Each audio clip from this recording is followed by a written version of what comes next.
Hello friends, સ્વાગત છે તમારું મારા કિચનમાં। આજે હું તમારી સાથે શેર કરીશ દૂધીના નવા નાસ્તાની રેસીપી। આ નાસ્તો એકદમ સરસ બનશે અને બહારથી ક્રિસ્પી અને અંદરથી એકદમ સોફ્ટ બનશે। મારી રેસીપી તમને ગમતી હોય અને હજુ સુધી સબસ્ક્રાઈબ ન કરી હોય તો લાઈક, શેર અને સબસ્ક્રાઈબ કરજો। આ નાસ્તો ચા સાથે કે નાની મોટી ભૂખ માટે આ નાસ્તો એકદમ સરસ લાગશે। દૂધીનો એકદમ ટેસ્ટી નાસ્તો બનાવવા માટે પહેલાં આપણે એક મિક્સિંગ બાઉલ લઈશું। તેમાં 1 કપ જેટલો સોજી એડ કરીશું અને તેમાં અડધો કપ જેટલું બેસન એડ કરીશું અને તેમાં 1 કપ જેટલી છાશ એડ કરીશું। છાશની જગ્યાએ અડધો કપ દહીં અને અડધો કપ પાણી પણ લઈ શકાય। હવે આપણે વિસ્કરની મદદથી સરસ રીતે મિક્સ કરી લઈશું। આ બેટરમાં આપણે થોડી થોડી છાશ ઉમેરીશું અને તેને આ રીતે બેટર બનાવી લઈશું। 1 કપ જેટલો સોજી, અડધો કપ જેટલું બેસન અને 1 કપ જેટલી છાશનું માપ અહીં પરફેક્ટ છે। વિસ્કરની મદદથી સરસ રીતે મિક્સ કરી લઈશું। હજુ પણ આપણે તેમાં થોડી છાશ ઉમેરીશું। સરસ રીતે મિક્સ કરી લઈશું।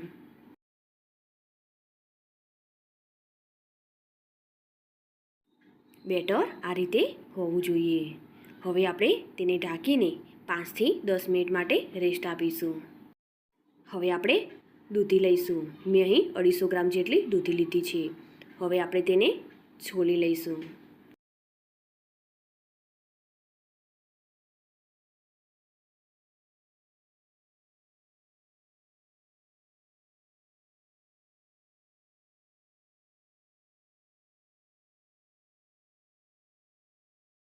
છાલ દૂર કરી લીધા પછી આપણે તેને છીણી લઈશું અને દૂધીને છીણી લીધા પછી આપણે બેટરને ચેક કરીશું।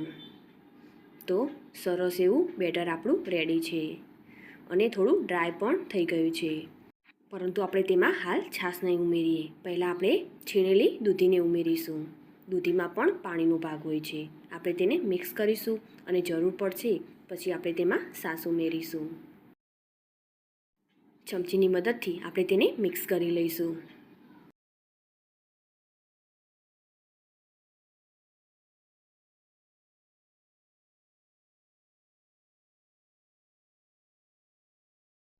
હજુ પણ બેટર આપણું ડ્રાય છે, તેમાં આપણે બાકી રહેલી છાશને પણ ઉમેરી લઈશું અને સરસ રીતે મિક્સ કરી લઈશું।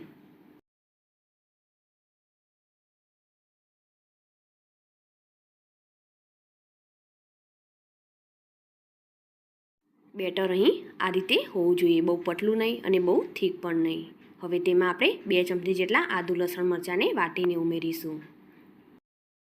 અહીં તમે તમારી તીખાશ પ્રમાણે મરચાં અને લસણ ઉમેરી શકો છો અને તેમાં સ્વાદ પ્રમાણે મીઠું ઉમેરીશું। હવે સરસ રીતે મિક્સ કરી લઈશું।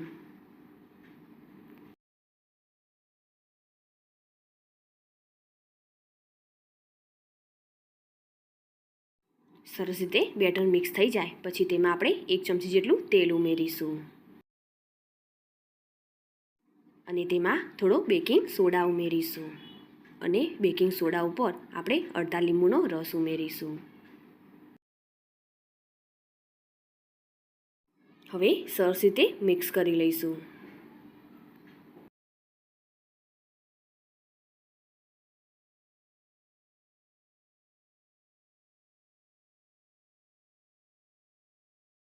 હવે આપણે જે પ્લેટમાં બેટર ઉમેરીશું તેને આપણે તેલ લગાવી લઈશું અને બધું જ બેટર તેમાં આપણે કાઢી લઈશું।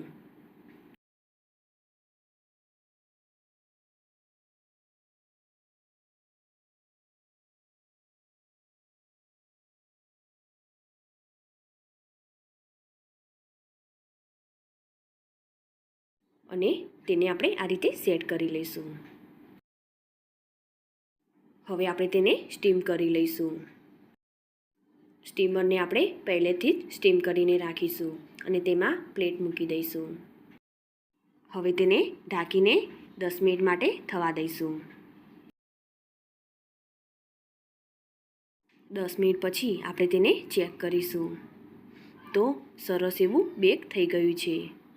હવે આપણે તેને ઠંડુ થવા દઈશું. ઠંડુ થઈ જાય પછી આપણે તેને કટ લગાવી લઈશું.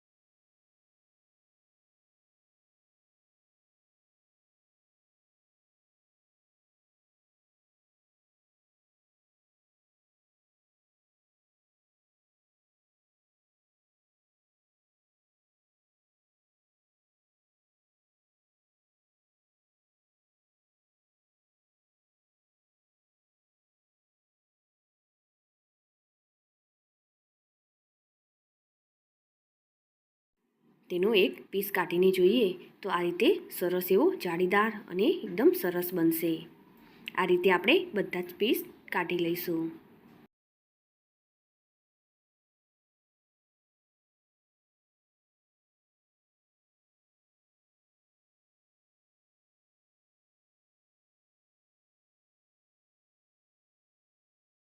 હવે એક પેન લઈશું. તેમાં 2 ચમચી જેટલું તેલ લઈશું.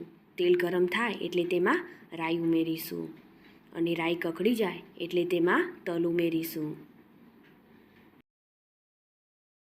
અને તેમાં બનાવેલા પીસ આ રીતે ઉમેરીશું અને બંને બાજુ સરસ એવા થવા દઈશું.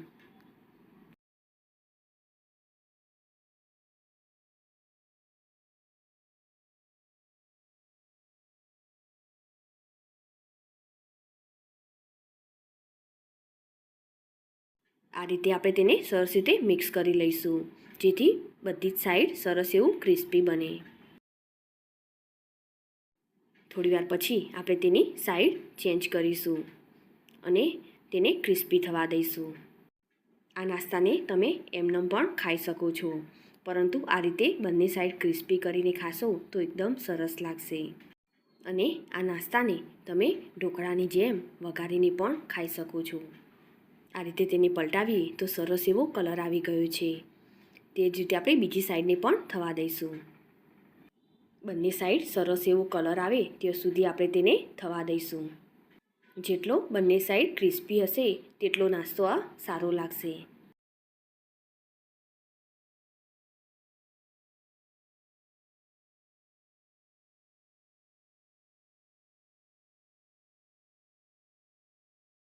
દૂધીનો આ નવો નાસ્તો સરસ એવો બંને સાઈડ ક્રિસ્પી થઈ ગયો છે અને હવે આપણે તેના પર ચાટ મસાલો ઉમેરીશું. તેનું ટેસ્ટ એકદમ સરસ આવશે. અને થોડું લાલ મરચું પાવડર ઉમેરીશું. દેખાવમાં પણ એકદમ સરસ લાગશે. તો એકદમ ટેસ્ટી અને હેલ્ધી એવો આપણો દૂધીનો નાસ્તો રેડી છે.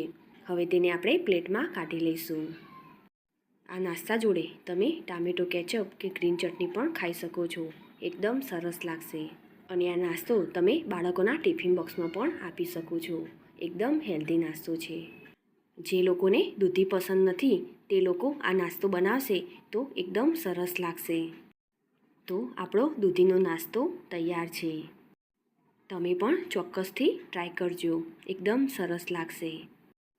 અને મારી આ રેસીપી તમને ગમી હોય તો ચોક્કસથી લાઈક કરજો. સાથે જ તમારા ફેમિલી મેમ્બર્સ અને ફ્રેન્ડ્સ જોડે શેર કરજો. અને આ ચેનલને સબસ્ક્રાઈબ કરી બાજુ આપેલ બેલ આઇકન પ્રેસ કરજો જેથી નવી રેસીપીના અપડેટ તમને મળતા રહે. ફરી મળીશું આવી અવનવી રેસીપીના સાથે.